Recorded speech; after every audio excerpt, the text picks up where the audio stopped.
Bharatiya Janata party से नाराज चल रही लुइस मरांडी, कुणाल सांडगी और भाजपा नेता गणेश महली ने आखिरकार झारखंड मुक्ति मोर्चा का दामन थाम ही लिया। दरअसल पिछले दिनों भाजपा द्वारा झारखंड विधानसभा चुनाव के मद्देनजर प्रत्याशियों की पहली सूची जारी करने के बाद दुमका की पूर्व विधायक और रघुवर सरकार में रही मंत्री लुइस मरांडी नाराज चल रही थी और लगातार वह झारखंड मुक्ति मोर्चा के संपर्क में थी। इसी कड़ी में उन्होंने मुख्यमंत्री सोरेन और विधायक कल्पना सोरेन की मौजूदगी में झारखंड मुक्ति मोर्चा का दामन थाम लिया। उनके साथ भाजपा नेता गणेश महली और कुणाल सांडगी भी झारखंड मुक्ति मोर्चा के हो गए। मौके पर मीडिया से बातचीत करते हुए लुइस मरांडी ने कहा कि लगातार भाजपा में वह उपेक्षित महसूस कर रही थी, जबकि उन्होंने उस पार्टी को सींचा था। हर कदम से कदम मिलाकर इस पार्टी के साथ वह चल रही थी। इसके बावजूद उन्हें दरकिनार कर दुमका विधानसभा क्षेत्र से किसी और को टिकट दे दिया गया। वहीं कुणाल सांडगी भी इस दौरान भारतीय जनता पार्टी के खिलाफ जमकर भड़ास निकाला, जबकि गणेश महली ने कहा कि भारतीय जनता पार्टी अन्य पार्टियों से आए नेताओं के हाथों हाईजैक हो गई है। झारखंड ब्यूरो आकाश शर्मा की देखे खास रिपोर्ट। देखिए, अभी अभी हम बोल रहे थे कि आज हमने भारतीय जनता पार्टी को छोड़कर झारखंड मुक्ति मोर्चा का सदस्यता ग्रहण किया है या झारखंड मुक्ति मोर्चा परिवार में हम शामिल हो गए हैं। जैसे मेरे सामने एक परिस्थिति सामने आ गई थी कि और पार्टी ने मुझे कहा कि आपको बरहेट से चुनाव लड़ना होगा, तो हमने कहा कि हम बरहेट से चुनाव नहीं लड़ सकते, क्योंकि पिछले 24 साल से हम दुमका के जनता के सेवा में हम लगे हैं और एक हर हवा पानी ईंटा पत्थर हर चीज़ से एक चिर परिचित हम वहाँ से हैं, तो इसीलिए हम वहाँ से चुनाव नहीं लड़ेंगे। और इतना बोलने के बाद भी पार्टी ने घोषणा भी कर दिया और दुमका में किसी और का नाम सामने आ गया। तो इसीलिए हम निर्णय ले लिए कि जब हम अब दुमका से हमें टिकट मिला भी नहीं, तो फिर पार्टी से दूर जाने में ही भला है। तो हम ये कह सकते हैं कि भारतीय जनता पार्टी बोलने के लिए तो बोलती है कि महिला को हम सम्मान देते हैं, लेकिन 24 साल से अनवरत पार्टी का हर छोटा बड़ा काम में साथ देने वाले और जनता का सेवा करने वाले महिला को आज इस कदर दरकिनार कर दिया। तो वैसे परिस्थिति में जो हम एक असहाय बेसहारा जैसे हो गए, तो उस परिस्थिति में हेमंत जी से संपर्क हुआ और हेमंत जी जो बहुत ही सहजता से उन्होंने हमें स्वीकार किया और अपने परिवार में शामिल किया और मुझे काफ़ी सुकून मिल रहा है। करने से पहले बीजेपी से मान मनोबल हुआ, कुछ टिकट मिल गया है क्या, कुछ आश्वासन मिला? देखिए, अभी तो हम लोगों ने ज्वाइन किया है, अभी हम लोग ज्वाइन किए हैं और देखिए, कोई भी गार्जियन जब होते हैं तो गार्जियन का अपना अधिकार क्षेत्र रहता है कि हम कहाँ कैसे एडजस्ट करें। तो उनको पता है हम लोगों का समस्या क्या है नहीं है, तो बस रात भर का तो मामला है, कल सामने एक एक चीज़ आ जाएगा। लेकिन ये लोग आप बोल रही हैं कि दुमका को अच्छे से जानती हैं, यहाँ से तो दुमका से बसंत सोरेन का नाम है पहले से। दुमका सिर्फ विधानसभा दुमका का हम बात नहीं कर रहे हैं।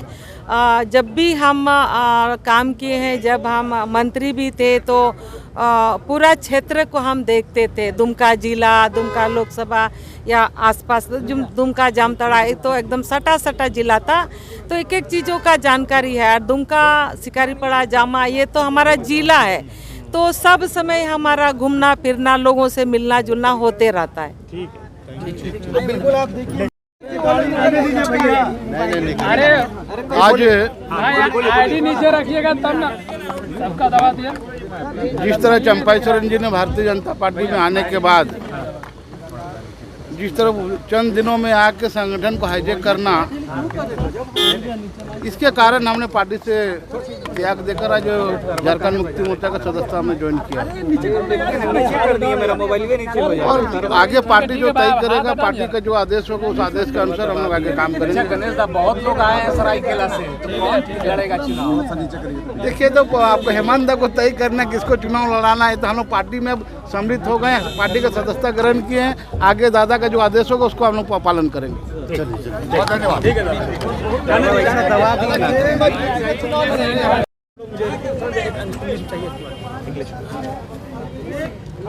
कुणाल जी, जेएमएम ज्वाइन करने का कारण घर वापसी का है, तो घर वापसी आपका? देखिए, मेरे लिए ये मेरे घर में वापस आने की वजह से ऐसा है, और जिन कारणों से दिग्भ्रमित होकर कुछ दिनों मुझे अपने परिवार से दूर रहना पड़ा, ये मेरे लिए प्रायश्चित का समय है।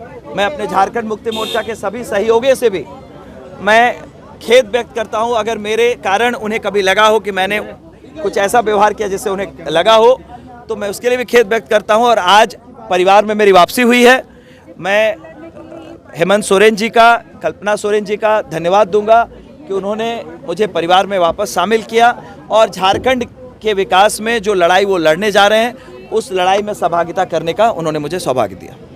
तो आपका सीट कंफर्म हो गया है कि क्या कुछ? भाई, मैं सीधी सी बात कह रहा हूं, मैं लोकसभा की तैयारी कर रहा था जमशेदपुर की, विधानसभा के चुनाव भी होने वाले हैं, और आप जान रहे होंगे, मैंने पहले भी इस बात को दोहराया कि हेमंत सोरेन जी पार्टी के मुखिया हैं, उनको तय करना है कि वो किस व्यक्ति का यूटिलाइजेशन झारखंड की राजनीति में कैसे करना चाहते हैं। मैंने अपने आप को उनको सौंप दिया है, वो निर्णय लेंगे कि कुणाल सारंगी का यूटिलाइजेशन कहाँ हो सकता है। क्या उम्मीद है?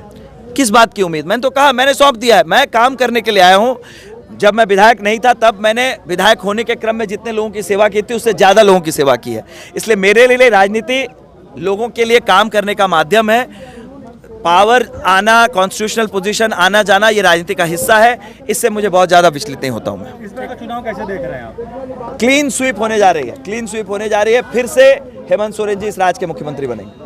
कुणाल जी, एक आरोप लग रहा है भाजपा में, आप भी लगा सकते हैं, कि परिवारवाद जो टिकट वगैरह बटा है, उसको किस तरीके से, क्या उससे आहत हो क्या आप? नहीं, मैं तो 4 महीने पहले इस्तीफा दे चुका हूँ। इनके कार्यशैली को देखकर मैंने स्पष्ट तरीके से प्रदेश अध्यक्ष महोदय को, प्रदेश के वरीय पदाधिकारियों को अपनी बातें बहुत स्पष्ट तौर पर रख दी थी कि मेरिट का कोई स्थान नहीं है भारतीय जनता पार्टी में।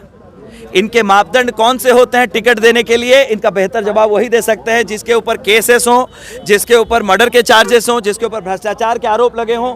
इनके वॉशिंग मशीन में आकर वो व्यक्ति क्लीन हो जाता है, उसे लोकसभा विधानसभा का टिकट दिया जाता है। और कोई अगर सच्चे दिल से लोगों की सेवा कर रहा है, मेहनत कर रहा है, तो उसे ये टिकट के लायक नहीं समझते हैं। ये लोकसभा के जो चुनाव हुए थे, उस क्रम में जो टिकटों का चयन हुआ था, वो मेरी लर्निंग है उस फेज से, जो मैंने अपनी बातों को स्पष्ट रूप से मीडिया के सामने भी रखा था कई बार।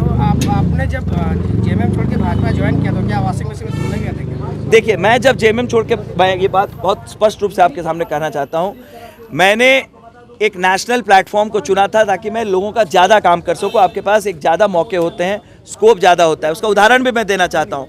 कोविड के समय में जब गुजरात में लोग फंसे हुए थे, तो भारतीय जनता पार्टी के गुजरात के साथियों को अनुरोध करके भी मैंने लोगों को मदद पहुंचाई थी। तो मेरा उद्देश्य ये था कि मैं राष्ट्रीय प्लेटफॉर्म का लोगों की सेवा करने में बेहतर काम कर सकूंगा। लेकिन जो मेरा अनुभव रहा, वहाँ पर काम करने वालों की, जो दिन रात लोगों की सेवा करते हैं, वैसे लोगों की आवश्यकता नहीं है। जो स्पष्ट रूप से अपनी बात रखे, वैसे लोगों की आवश्यकता नहीं है। आवश्यकता है तो जो गणेश परिक्रमा कर सकें, जो बड़े नेताओं की चमचाई कर सकें, वैसे लोगों की पहचान है, वैसे लोगों का प्रमोशन होता है। और ऐसे लोग जिनका कोई जनाधार नहीं है, जो शायद पंचायत का एक चुनाव भी अपने जीवन में नहीं जीते हो, वो राज्यसभा के सीटों की शोभा बढ़ाने के लिए आए हैं इस पार्टी में, ऐसे लोगों की वहाँ पर उनका मान सम्मान है, उनको प्रमोशन मिलता है। तो ये बातें मैं पहले भी कह चुका हूँ जब मैंने अपना इस्तीफा दिया था पार्टी की प्राथमिक सदस्यता से, और आज मैं अपने आप को बस दोहरा रहा हूँ। चलिए, बहुत बहुत धन्यवाद। अपडेट खबरों को देखने के लिए देखते रहें खबर 365 न्यूज। साथ ही लाइक, शेयर और सब्सक्राइब करना ना भूलें।